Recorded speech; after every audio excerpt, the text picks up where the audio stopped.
जादू हंसिनी, कृपा कर हमारे चैनल जंगल सफारी को सब्सक्राइब जरूर करें। धन्यवाद। एक बार की बात है, एक पति पत्नी अपनी एक बेटी और एक छोटे से बेटे के साथ रहते थे। एक दिन माँ ने अपनी बेटी से कहा, बेटी देखो, हम लोग काम करने जा रहे हैं, तुम यहाँ घर पर अपने भाई का ख्याल रखना, और देखो घर की चारदीवारी के बाहर मत जाना, अच्छी बच्ची बनकर रहना, हम तुम्हारे लिए एक रुमाल लेकर आएंगे। ये कहकर वे तो अपना काम करने चले गए और वह बच्ची तो वह सब भूल गई जो उसकी माँ उससे कह कर गई थी। उसने तुरंत ही अपने छोटे भाई को एक खिड़की के नीचे घास पर बिठाया और घर के कंपाउंड में भाग गई। वहाँ वह खेलती रही और खेल में इतनी डूब गई कि उसको कुछ और याद ही नहीं रहा। इतने में एक हंसनी आई और उसके छोटे भाई को उठा कर ले गई। जब लड़की अंदर आई तो उसने देखा कि उसका भाई तो वहाँ नहीं है। वह चिल्ला पड़ी, ओ नहीं, कहाँ गया मेरा भाई? वह बेचारी इधर उधर दौड़ती फिरी पर वह तो उसको कहीं दिखाई नहीं दिया। उसने उसका नाम लेकर जोर जोर से पुकारा भी पर उसका तो कहीं पता ही नहीं था। वह रो पड़ी और रो रो कर कहने लगी कि उसके माता पिता उससे कितना गुस्सा होंगे, पर उसके भाई ने तो कोई जवाब ही नहीं दिया। जवाब तो कोई तब देता जब वहाँ कोई होता, वह तो बेचारा वहाँ था ही नहीं, तो वह जवाब कहाँ से देता? उसको ढूंढने के लिए फिर वहाँ से वह खेतों के किनारे तक भागी भागी गई तो उसको वह हंसनी दिखाई दे गई जो उसके भाई को उठाकर ले गई थी। वह दूर और बहुत दूर जंगल की तरफ उड़ी चली जा रही थी और उसकी आंखों से ओझल होती जा रही थी। उसको लगा कि वे हंसनियाँ उसके भाई को अपने साथ लिए चली जा रही थी। हंसनियाँ तो अपनी शैतानी और छोटे बच्चों को उठाने के लिए पहले से ही बहुत बदनाम थी। लड़की उन हंसनियों के पीछे पीछे दौड़ चली। दौड़ते दौड़ते वह एक ओवन 26 के पास आ गई। उसने ओवन से पूछा, ओ छोटे ओवन, मुझे बता ये हंसनियाँ उड़कर कहाँ जा रही हैं? ओवन बोला, पहले तुम मेरे राई के कुछ बन खाओ, तब मैं तुम्हें बताता हूँ कि वे कहाँ जा रही हैं। मैं तुम्हारे राई बन नहीं खा रही, मैं तो अपने घर में रखे गेहूं के बन भी नहीं खाती। सो ओवन ने उसको नहीं बताया कि वे हंसनियाँ कहाँ जा रही थी और वह लड़की दौड़ती हुई और आगे चली गई। दौड़ते दौड़ते वह एक सेब के पेड़ के पास आई। उसने सेब के पेड़ से पूछा, ओ सेब के पेड़, ओ सेब के पेड़, मुझे बता ये हंसनियाँ उड़कर कहाँ जा रही हैं? सेब का पेड़ बोला, तुम पहले मेरे जंगली सेब खाओ, फिर मैं तुम्हें बताता हूँ कि ये हंसनियाँ उड़कर कहाँ गई हैं।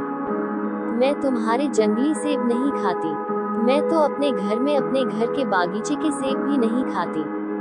और सेब के पेड़ ने उसको यह नहीं बताया कि वे हंसनियाँ उड़कर कहाँ जा रही थी। वह फिर दौड़ती हुई आगे बढ़ी। दौड़ते दौड़ते वह एक दूध की नदी के पास आई जिसके किनारे पुडिंग के थे।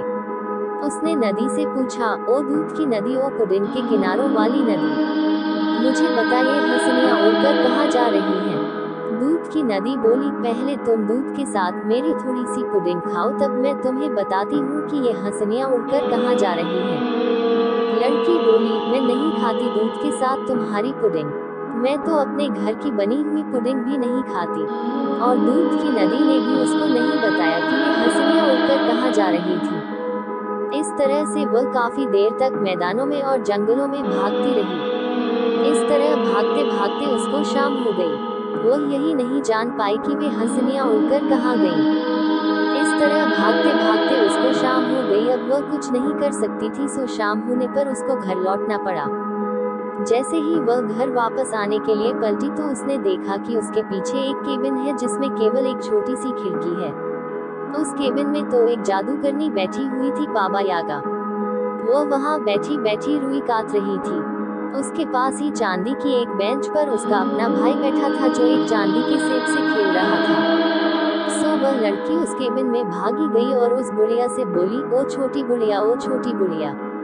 इससे पहले कि वह लड़की उससे आगे कुछ कहती या पूछती, वह बुढ़िया बोली, ओ लड़की, तुम ऐसे मेरे घर में भागती हुई क्यों आई हो? लड़की बोली, मैं जंगल और दलदल में से होकर भागती चली आ रही हूँ। मेरी पोशाक फटकर तार तार हो गई है। मैं यहाँ थोड़ी सी गर्मी लेने आई हूँ। तुम यहाँ बैठो और लो ये रुई काटो, मैं अभी आती हूँ। कहकर बाबा यागा ने उसको एक तकलीफ दी और उसको अकेला छोड़कर वहाँ से चली गई। लड़की उसका सूट काटने लगी। अचानक स्टोव के नीचे से एक चूहा निकला और उसकी तरफ आ गया और बोला, ओ लड़की, मुझे थोड़ा सा दलिया दे और मैं तुझको वह सब बताऊंगा जो तू जानना चाहती है। लड़की ने उसको थोड़ा सा दलिया दे दिया तो वह चूहा बोला, बाबा यागा आग लाने के लिए अपने नहाने वाले कमरे में गई है। वह तुझे भाप में पकाने वाली है, फिर वह तुझे ओवन में रखकर भूनेगी और खा लेगी। उसके बाद वह तेरी 2 हड्डियों पर चढ़कर चली जाएगी। ये सुनकर तो वह लड़की तो सकते में आ गई और रो पड़ी। पर चूहा आगे बोला, बस अब तू किसी चीज का इंतजार मत कर, यहाँ से अपने भाई को उठा और भाग जा। मैं तेरी जगह बैठकर यह रुई काटता हूँ। लड़की ने तुरंत ही अपने भाई को उठाया और वहाँ से भाग ली। जब वह वहाँ से चली गई तो बाबा यागा खिड़की के पास आई और लड़की से पूछा, ओ लड़की, क्या तुम अभी भी सूत काट रही हो? चूहा बोला, ओ बुढ़िया, हाँ मैं अभी भी सूत काट रही हूँ। वह बूढ़ी जादूगरनी यह सुनकर संतुष्ट हो गई और फिर से अपने नहाने वाले कमरे में चली गई। जब उसकी आग काफी गर्म हो गई तो वह लड़की को लेने के लिए आई, तो वहाँ तो उसको कोई दिखाई नहीं दिया। वह चिल्लाए, ओ हंसनी, उनके पीछे भाग। बहन अपने भाई को चुराकर भाग गई है। उधर वह लड़की अपने भाई को अपनी बाहों में लिए हुए भागते भागते दूध की नदी तक आ गई। उसने देखा कि हंसनियाँ उसके पीछे उड़ती हुई चली आ रही हैं। माँ नदी, मुझे छिपा लो, तुम पहले मेरी थोड़ी सी पुडिंग खाओ। लड़की ने उसकी थोड़ी सी पुडिंग खाए और उसको धन्यवाद दिया। नदी ने उसको अपनी पुडिंग के किनारों में छिपा लिया। हंसनियों ने उसको वहाँ देखा नहीं और वे वहाँ से उड़ती हुई चली गई। लड़की ने अपने भाई को फिर से अपनी बाहों में उठाया और फिर से वहाँ से भाग ली, पर वे हंसनियाँ वापस आ गईं और उसी की दिशा में उड़ने लगी। देखो देखो, वे रही वे हंसनियाँ, अब मैं क्या करूँ? तभी उसको सेब का पेड़ दिखाई दिया तो उसको देखकर वह बोली, ओ माँ सेब के पेड़, ओ माँ सेब के पेड़, मुझे छिपा लो। सेब का पेड़ फिर बोला, पहले मेरे थोड़े से सेब खा लो। लड़की ने तुरंत ही उस पेड़ से तोड़कर एक सेब खा लिया और उसे धन्यवाद दिया। पेड़ ने भी तुरंत ही उसको अपनी शाखाओं में छिपा लिया।